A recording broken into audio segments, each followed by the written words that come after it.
like wild horses running out under the sun. We're gonna find some space.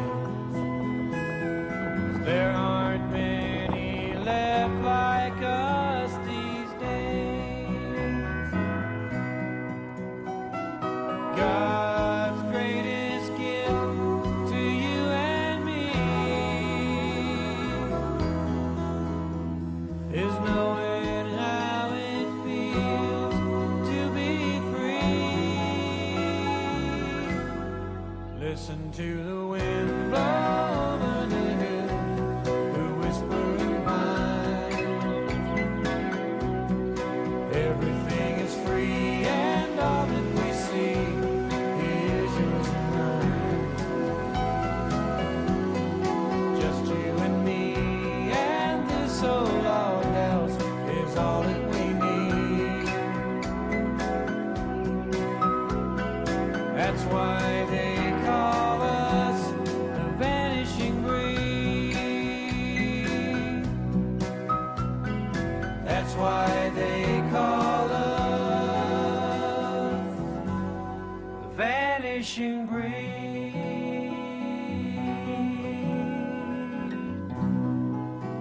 Hi, I'm Michael Martin Murphy. That song, Vanishing Breed, is about being independent and living off the land. Not many people can do that anymore. One place that still happens is on family-owned working ranches, and that's what this program is about. You know, people think of a ranch as just a place where you raise livestock, but a ranch is really about the men and women who work the land, grow the crops, and care for the animals.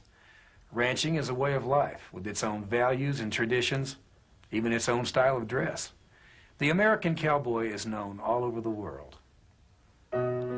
His methods and machines have changed, but the jobs to be done are the same ones cowboys have been doing since ranching started in this country in the mid-1800s. Ranching was, and still is, an unpredictable business. Nothing is for sure. A rancher is always gambling on the weather, the water, the livestock, and the prices they'll bring. A few family ranchers have gotten rich beyond their wildest dreams. Others, most others, scratch out a living, working sun up to sundown 7 days a week. A lot more ranches have gone under than have survived. We'll visit with 4 of the survivors, the families on some of the oldest, largest, and most famous ranches in the West. It's a life for folks who are tough and independent. That spirit of independence has been handed down from generation to generation on some of the great ranches of the West.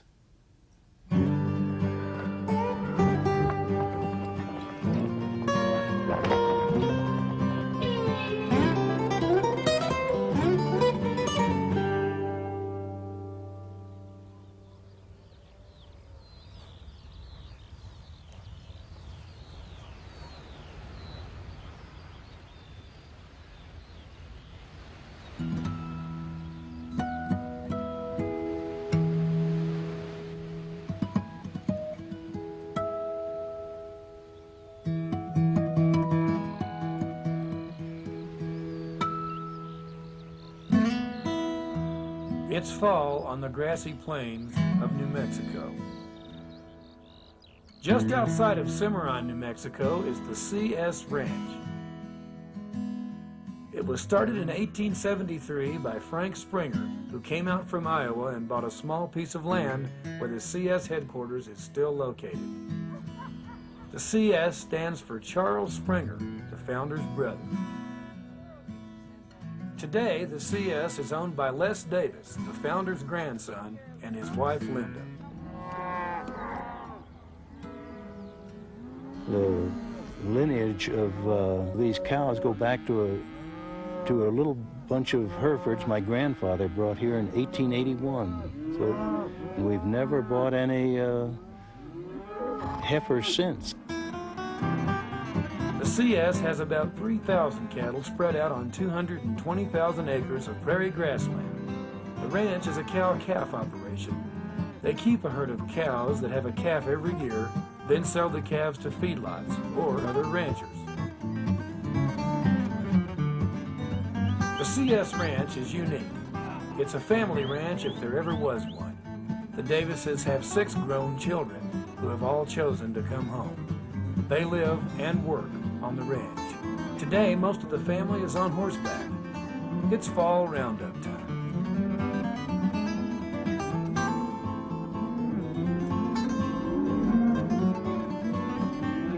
I think our situation is unusual. I don't know of another ranch of this size that's being operated just almost totally by the family, and it's a great feeling of satisfaction to me to see them all having different jobs on the ranch with their own responsibilities and enjoying it. In growing up, they all like to ride and help on ranch jobs, and when we branded and moved cattle, children were right there helping right from the start, and as soon as they could ride.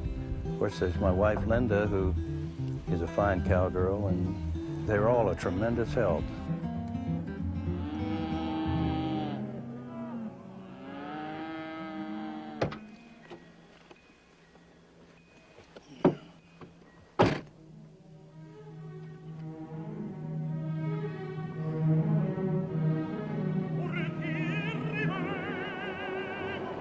Les Davis seems a kind of Renaissance rancher. He grew up in the East, went to college at Dartmouth, and was a World War II artillery officer. He went west to his uncle's ranch fairly late in life, but he came to stay. He has a passion for opera, acquired in Europe during the war, and raises racehorses as a hobby. Some horses, you get really attached to, and like that big brown mare on the right, she's a champion, and no telling how valuable she'd be back in Kentucky, but we're going to keep her right here. I am delighted the way it's turned out now with all 6 of the children involved. They're all owners of the ranch. I'm a very minor stockholder now. Linda and the 6 children are it, and with their children coming on, it's hard to project just what will happen. Whether they'll have the same feeling that I did, one of the historical challenge of keeping it going, but who knows, maybe we'll be celebrating the 200th anniversary of the CS Cattle Company. One of the children working to keep the CS going is Warren, the oldest son. Dad always instilled in us kids the sense of tradition to keep the ranch going, and I don't know if I wanted to come back, one thing, but then I figured also that if I didn't come back, maybe Julian wouldn't. I'd start a chain reaction to where none of us would come back, so I figured at least if I'd come back, there'd be one of us back, and I made my own decision that way. Every day is different. One day I might be hauling hay, the next day working cattle, next day fixing fence. It's all just kind of what needs to be done. It's no set routine is kind of the thing that I enjoy about it. It's always kind of an adventure. The second son, Randy, is a pilot and operates a hunting guide and outfitting service on CS land. You're dead on. You need to come to the left just another inch or 2. Shot at the big target? Right now we're in the elk hunting season. I have 4 hunts in the month of October. They each last about 5 days. And so far we've had 8 people, and we've shot 7 bull elk. Got a drill over. Wind blowing. Yeah, wind's blowing, you're moving. It's good enough. That brings them down. All right, we're about 10 south. I've graduated down from Las Cruces at the Agriculture College and stayed down there and worked at an airport. Did more flying than anything than working, but that's the only thing. Besides coming back here, I haven't been anywhere else. I don't really desire to go anywhere else. I love it out here. From the air, the New Mexico landscape can look pretty dry, but with irrigation water, it's very productive farmland. The third son, Kirk, takes care of the CS farming. In the arid Southwest, water is real important. We just couldn't dryland farm anything around here. The rain or precipitation isn't very reliable, and pretty much all the farming is irrigated. There's a reservoir, Eagle Nest Reservoir, is located about 30 miles from here, and it's upriver in the mountains. The dam was built by my great-grandfather, and it's a privately owned dam and reservoir owned by CS Cattle Company. I feel real fortunate. I know the history of family businesses aren't good, that they don't last very long, but ours has been going for 114 years, and I feel a responsibility to them to sort of live up to their standards.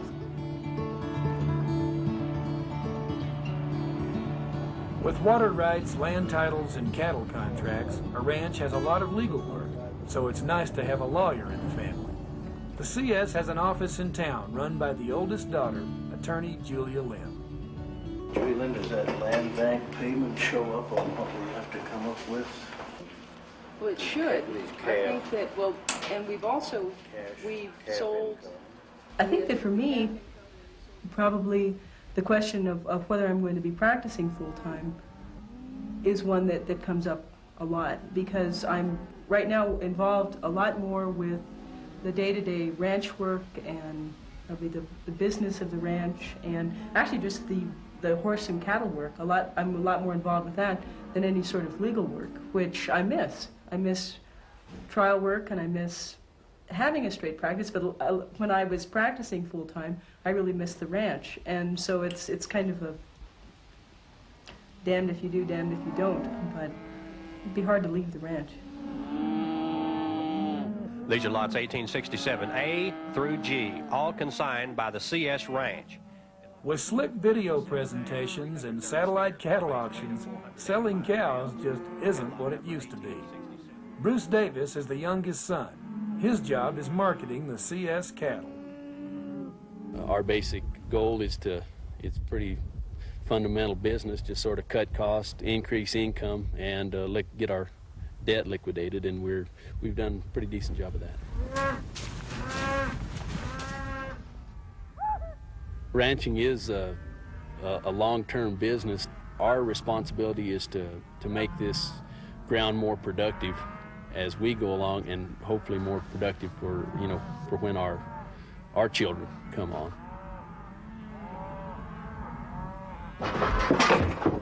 Double. Wait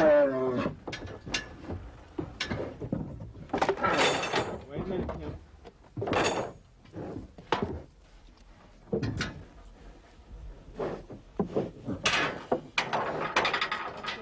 The youngest of the Davis children is Kim. She studied veterinary medicine and does everything at the CS, from training horses to inoculating young bulls. I'm not one to be inside, and I've always kind of liked to be out and be with the animals. I've always loved them. I know. It seems like ever since I was tiny, I was a dog freak, and all the older, being the youngest, all the rest of the kids were involved in 4-H already, and so I helped them with their steers, and my folks have just really been helpful, and they've been an inspiration, I think, to all of us. You know, what they've done for us 6 kids, and I just think they're amazing. Linda Davis grew up on a ranch herself. Whether it's working cattle or doctoring horses, she just knows what to do. Linda is a cowgirl. Got it right at the bottom here. You see this? The swelling was all up in here. And when we opened him up, we got it at the bottom. If you opened it at the top, it wouldn't drain out. If you hit it at the bottom, it drains down. And whenever you doctor an abscess on any animal, you want to be sure it's able to drain. And unfortunately, it occurs right when you need the horses the most. One of the times a year that we really need our horses is when we're getting the fall work done.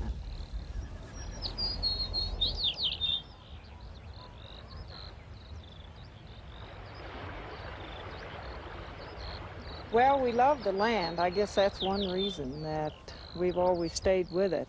I wouldn't trade it for anywhere else. Les has always said that northeastern New Mexico is the best kept secret. in the world. Perhaps it is. We can grow everything from pistachios to cotton to very good cattle. Hello, sweetie. How you doing? How you doing? You're getting all hot and bothered, aren't you? We have 5 grandchildren. It's a wonderful place to raise a family because they learn responsibilities from the animals. I think I told all of you that each of the children took a horse to high school with them and then on to college, and I always gave the horse half the credit for the diploma. It's a satisfying way of life and one that we all like. It's a challenge to me to keep the land in use and to improve everything we can, both the cattle and horses that run on it, the farming we're doing. And I just hope that it doesn't boil down to just a few big corporations running these ranches. Now, we see right here neighbors of ours, big companies that own them, and there's not the feeling of on those ranches that we have. I mean, a personal pride and drive to improve and all. I just hope that things work out where the fine young people interested in farming and ranching can get a toehold and get started. They want to do it, and I just hope that economics will allow them to.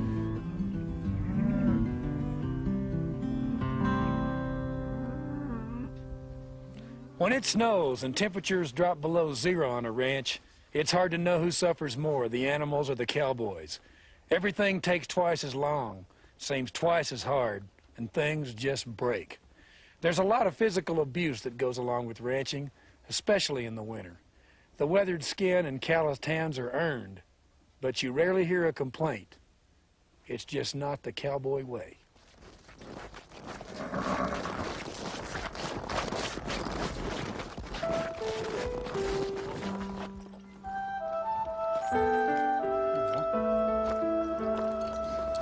Mike?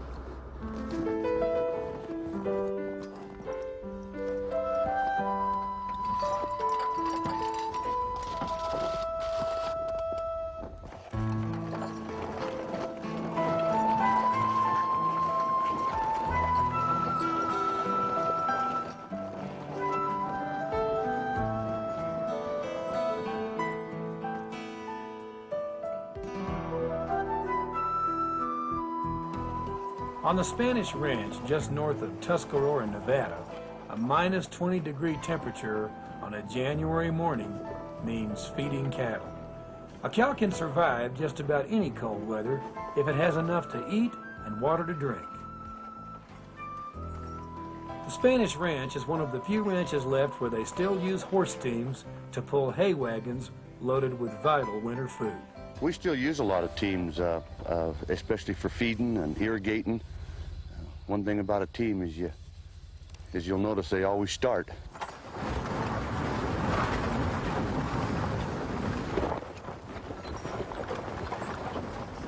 Horses are neat, you know. It's almost a thing of the past to find a good set of workhorses. A team pulls with their mouth. If you just go loose line, they don't know what to do. But if you take a hold and put a little pressure on them, they'll really bear down and pull for you.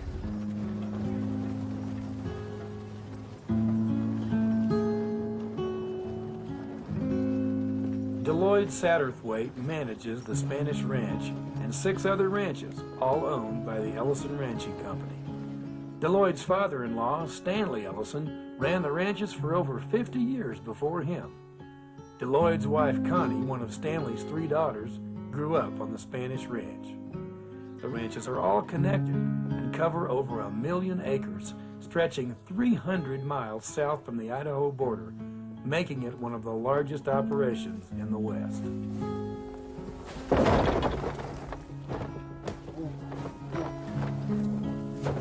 It's just like you and I, we like to eat every day, and these cows like to do the same. A rule of thumb, you might say, is a cow's going to eat about 20 pounds a day. But on the other hand, the colder it is, the more she's going to eat. That's how she generates her energy, is by consuming this hay. So what I like to do is, if I come down and check this group of cattle this afternoon at 3 o'clock, I want to see some hay left on the ground. I would rather waste a little hay than I would rather have them cut these cattle short.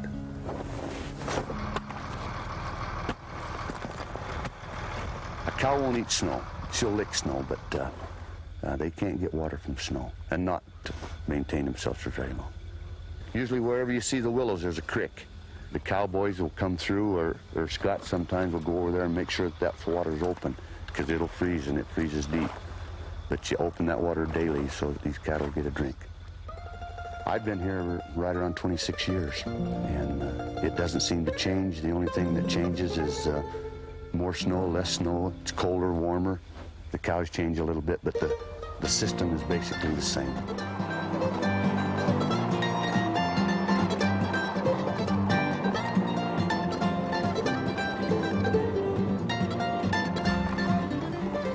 With 7 ranches to manage, Deloyd is a kind of modern-day circuit rider, traveling from ranch to ranch, dealing with problems, delivering supplies, and just keeping an eye on things. Everything okay? What is it? Calves okay? Yeah. Who feeds those? Chore boy? I like to get to these ranches just to make sure that everything goes the way that we like it to go, that the cows are getting fed, that the water holes are getting chopped, that the sick ones are getting doctored, that we're getting the hay up in the summer, that the irrigating's getting completed. And unless you check these things, you just never know. Whenever I go somewhere, I want to take what's necessary for those ranches to keep them going. With as much machinery and moving equipment that we've got, well, you know, there's always a breakdown, there's always parts to pick up, or groceries to take, or personal supplies for employees. So we never go anywhere empty.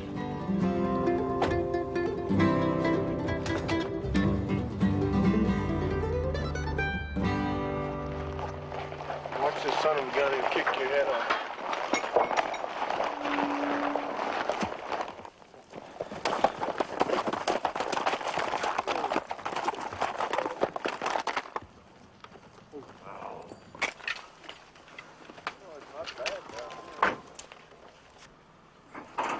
Since most of a cowboy's work is done in the saddle, just about every working day starts with trying to catch a horse.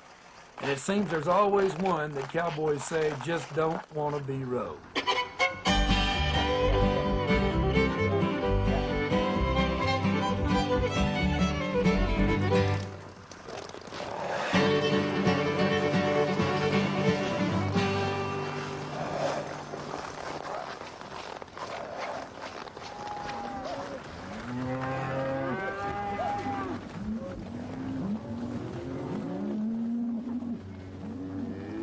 A cowboy has to love his work.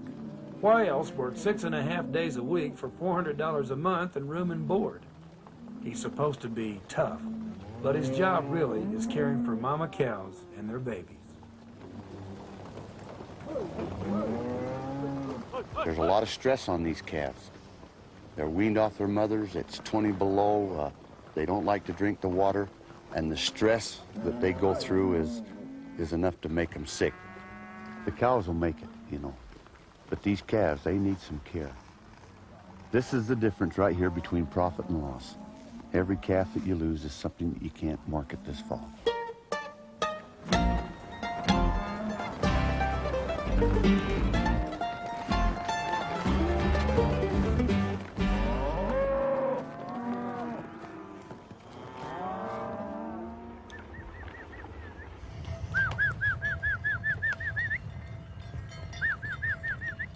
The Spanish ranch is also a sheep operation. They might have 8,000 sheep at any one time, constantly moving to new grazing ground. The ranch contracts with Peruvian shepherds to watch their flocks. Well, you've probably heard the saying that you have sheep for money and cattle for respectability. Sheep's been our family's always had sheep. It's just a way that we felt was a good way to diversify this country that we have. A lot of this country, you can't run cows on it because you have no water. It's not hardly profitable to haul water to cattle. Sheep you can haul water to. A sheep will only have to drink every other day. And sheep is kind of a scavenger, and you know, they can pick out a living where you wouldn't think that they could, but they can pick out a living on these hillsides. You'll notice that we run some black sheep. We use them as markers. Simone will, I'm sure daily, he'll get in a position where he can count these black sheep. And he'll also count the sheep with the bells on. ¿Cuántas campanas? If he's got all the black sheep and he's got all the bells, chances are he's got all these sheep. To be in the sheep business, I think it takes a different, special type of an individual. Not that I'm special or anything, but there's not everybody that can be in the sheep business and get along with sheep. You have to like sheep. You have to learn to work with them. You have to enjoy sheep in order to be a good sheepman.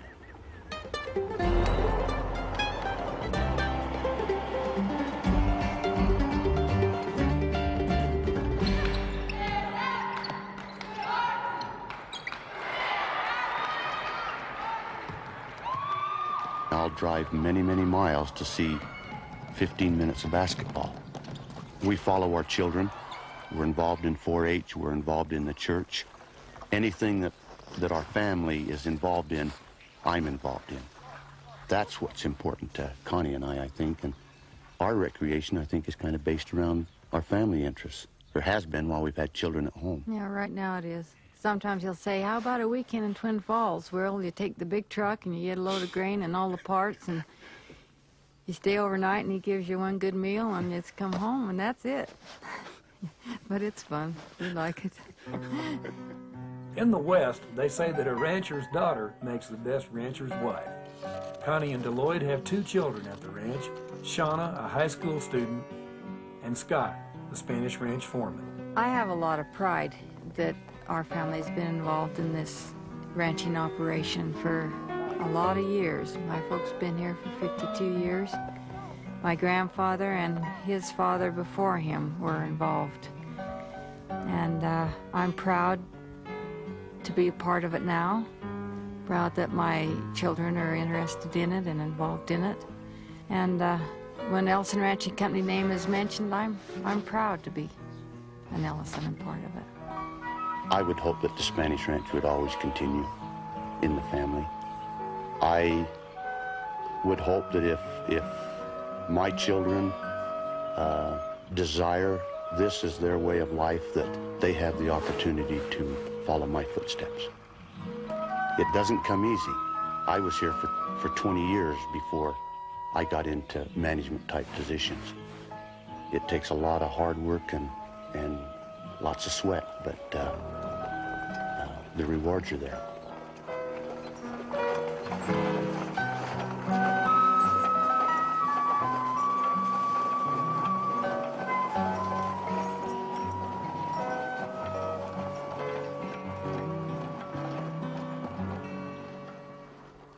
Somewhere toward the end of winter, a rancher starts asking himself, why am I doing this? Well, it's sure not the money. But then he remembers probably his greatest fear. It's having to give it all up and take a job in town. Along about April, when the weather starts to let up, the grass is growing, the calves are all on the ground, and everybody feels great about being outside again, a rancher just can't imagine doing anything else.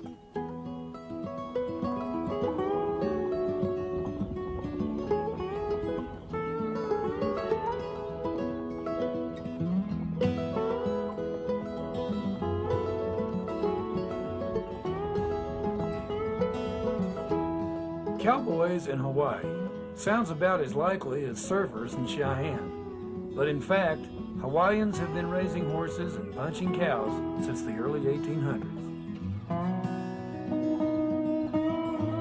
There are some 400 cattle ranches on the islands, including the 225,000-acre Parker Ranch, the largest ranch in the United States owned by one individual.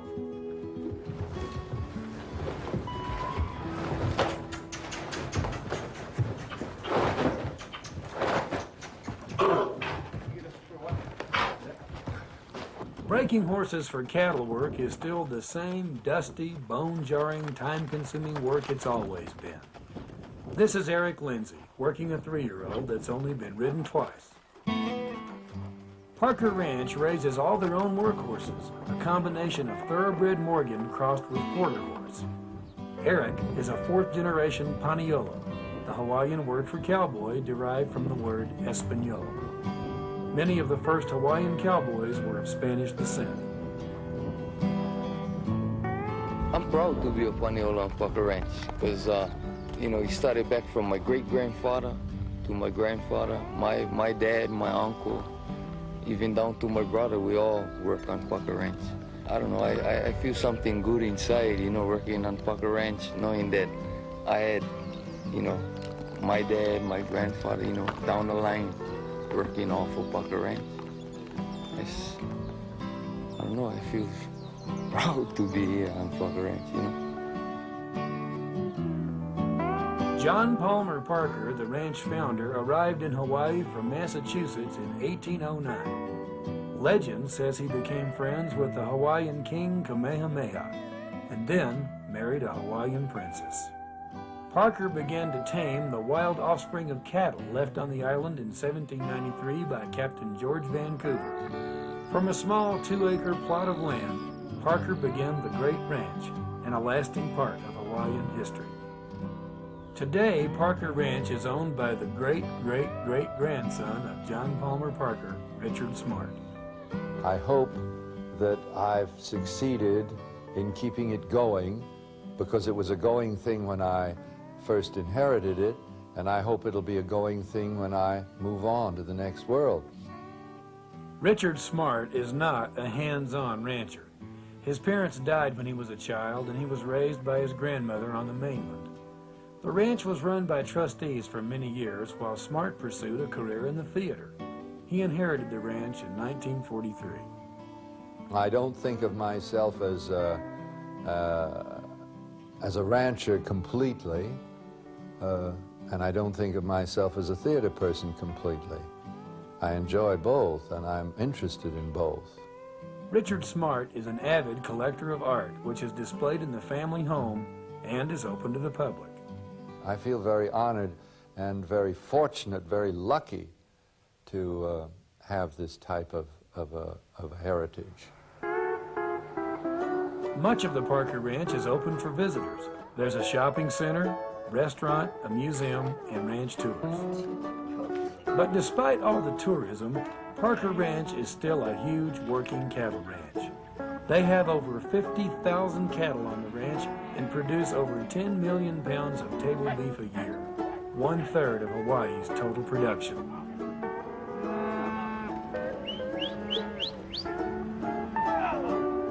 We're trying to get more efficient, more cost conscious.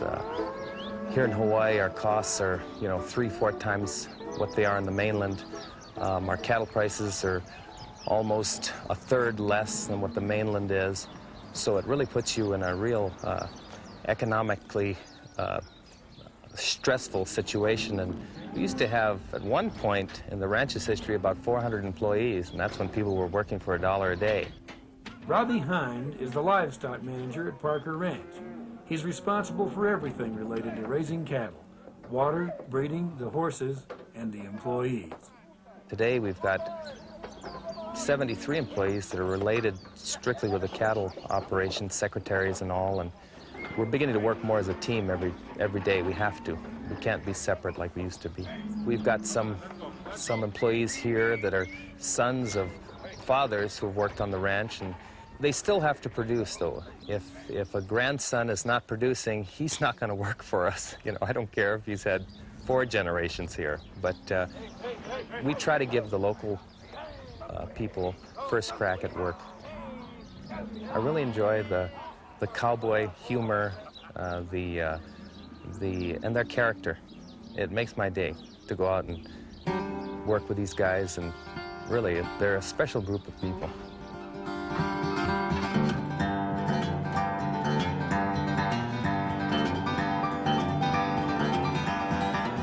Once Once the calves are separated from the cows, springtime at the Parker Ranch means branding. With 17,000 calves to brand, earmark, castrate, and inoculate, it's pretty intense.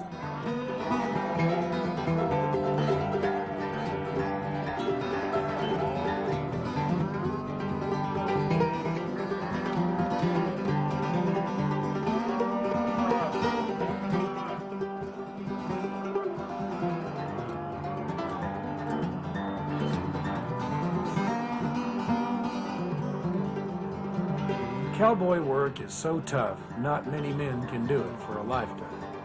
But at Parker Ranch, the Paniolo tradition dies hard. Jiro Yamaguchi is about to retire after 50 years as a Paniolo. Well, my father was born here. I don't know what year his parents came, but my mother from Japan. Age of 16, she came to Hawaii. September, I'll be 64. We are three generation Paniolos. My father, myself, and my son was out there too on a Palomino horse. That's my son. My father got killed by riding, chasing wild sheep up this mountain up here. Horse fell down with him, she crashed his head. He died there at the age of 41. I like to keep on working, but I don't know. We have a rule that 65 you have to retire. They're going to retire me or I'll keep on going. I'd rather keep on going though.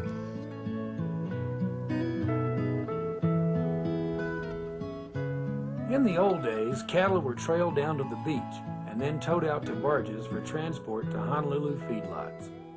Cowboys and cattle still follow some of the same trails today, but the transportation methods have changed a lot.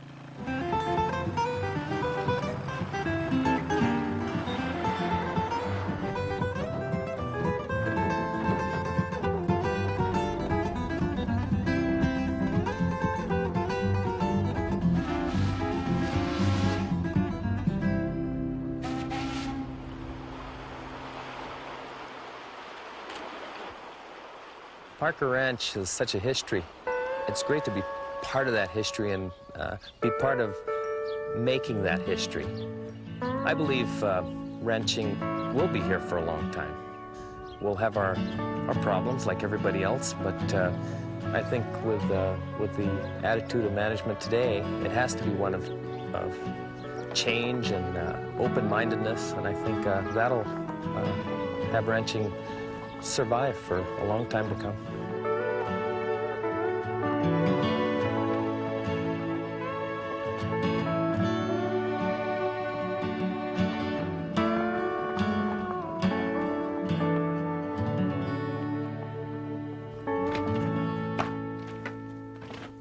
There are places in the West where you can stand and just feel the history, where the voices and gunshots and hoofbeats of yesterday can still be heard. You know without being told, the land is rich with bones of buffalo and Indians and cowboys. If you've never been on a horse or loafed around a barn or had a cowboy for a friend, one way to get a taste of the West is a summer vacation on a dude ranch.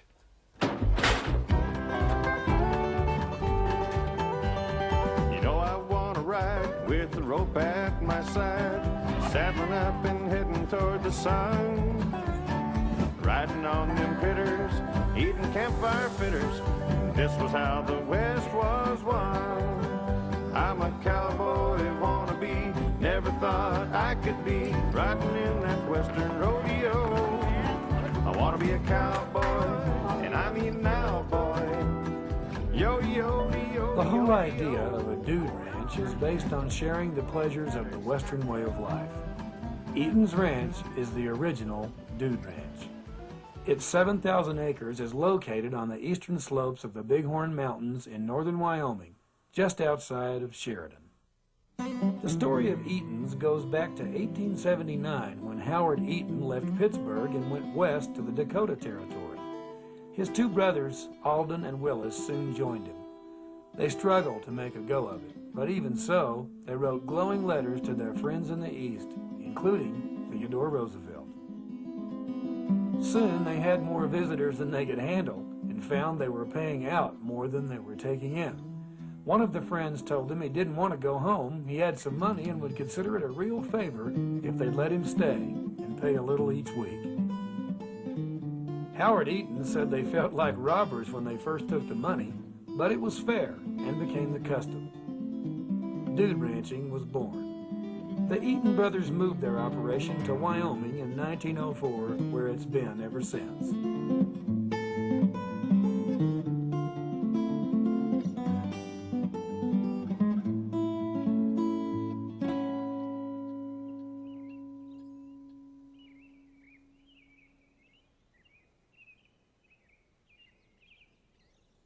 Every morning at Eaton's begins with wrangling. The wranglers, and maybe a lucky dude or two, ride out at sunrise to gather the horses turned out the night before in mountain canyon pastures. For the cowboys, it's just the start of another day. But for the dudes who get to come along, it's a lifetime memory.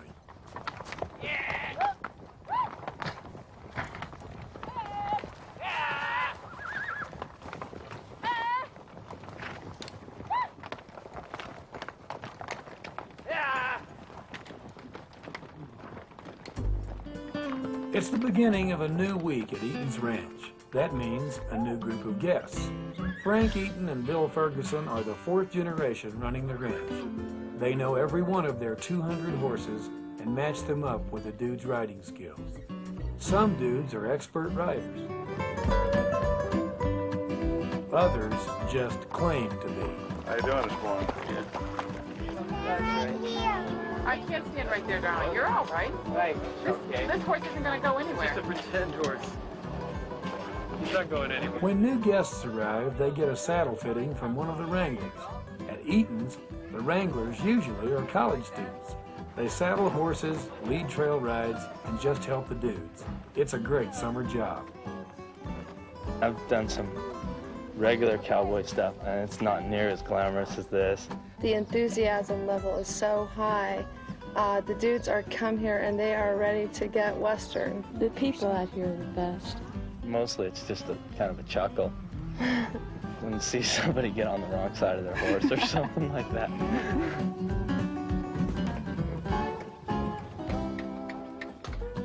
Paints and pintos, blacks and whites, Appaloosas and Palominos. The horses at Eaton's are all ex-cow horses. They've traveled many a mile with the cowboy. Bill Ferguson handles Eaton's horses. The perfect dude horse is if you can find an old ranch horse that's gentle but still has enough go and responds well.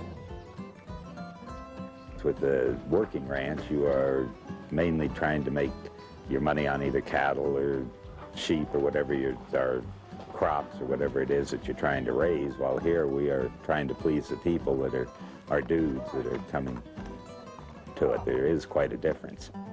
Frank Eaton heads Eaton's Ranch. He has to be a good rancher and a gracious host. We really feel that a lot of the people here are family. They've been coming so many years that it's just like family to you. I think the main reason that they come is that they enjoy the outdoors and they enjoy doing the riding, and we have an awful lot of nice people. Another reason people keep coming to Eaton's is because it hasn't changed much since the golden days of dude ranching in the 1920s. Electricity and indoor plumbing have been added, but otherwise, it's pretty much the same as it's always been. One day I went out to the rodeo. I went to see the cowboys rope and ride. I got excited as I watched the show, and I jumped right up and down and then I cried. I'd like to be a cowgirl, but ooh, I'm scared of cows. Moo, moo, moo, how they scare me. There are so many activities going on at Eaton's, you can be as busy or as lazy as you like.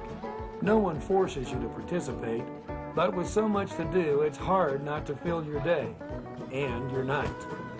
Don't ask me to punch a cow, I'd like to be a cowgirl, but ooh, I'm scared of cows. Moo, moo, moo, how they scare me. Wow, good thing this has a wide angle. Moo, how scare wheel.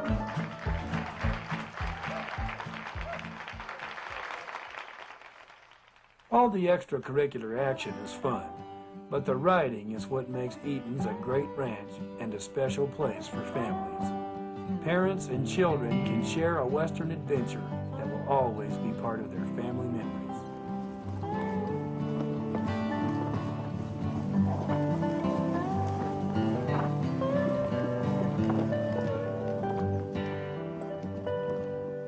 It's a wonderful place for friends and family.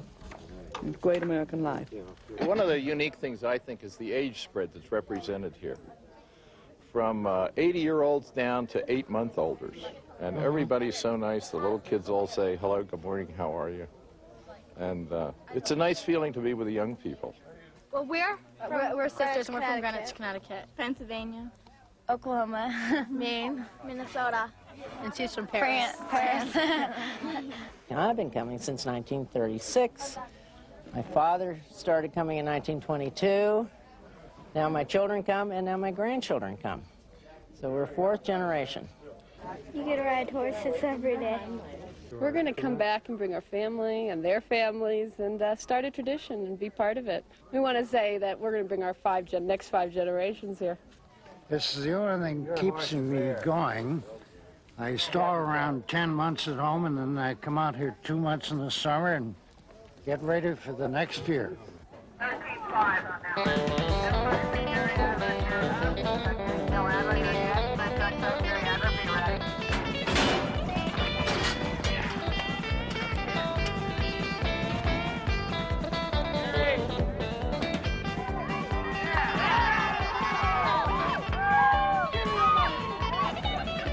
A highlight of every summer at Eaton's is the annual calf roping contest. Eaton's cowboys and neighboring ranchers gather to drink a little beer, bet a little money, and rope a lot of calves.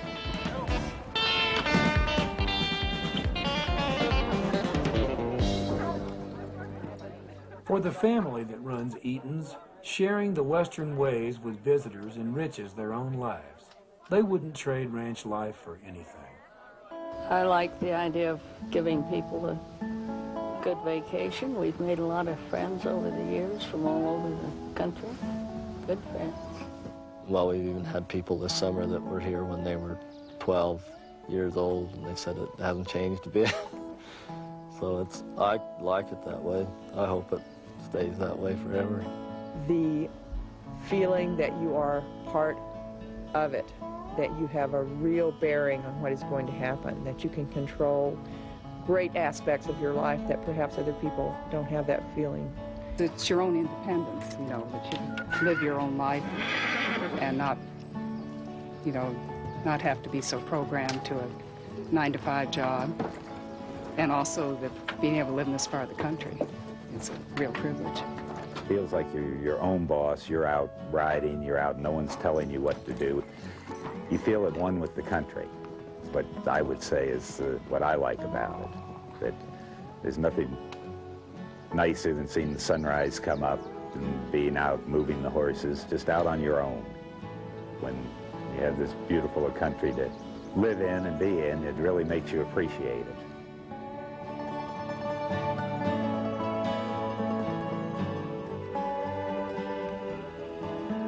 Whether it's dudes in Wyoming, sheep in Nevada, or cattle in New Mexico or Hawaii, ranching today is a living, breathing legacy of a century of dust and sweat.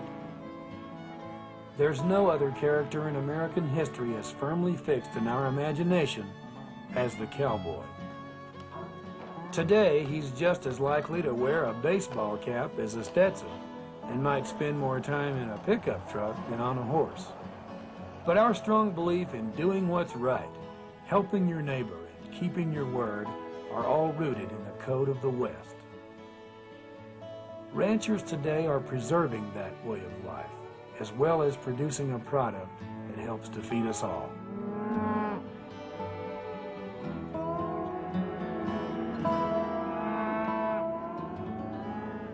In a world where most of our lives are spent in the rat race of traffic jams and office politics, life on a ranch is still a place where only the basics matter. Family, hard work, respect for the land and nature are just everyday things. Those values won't completely disappear as long as the family ranch can survive. Let's hope there'll always be great ranches in the West. I'm Michael Martin Murphy. So long, partners.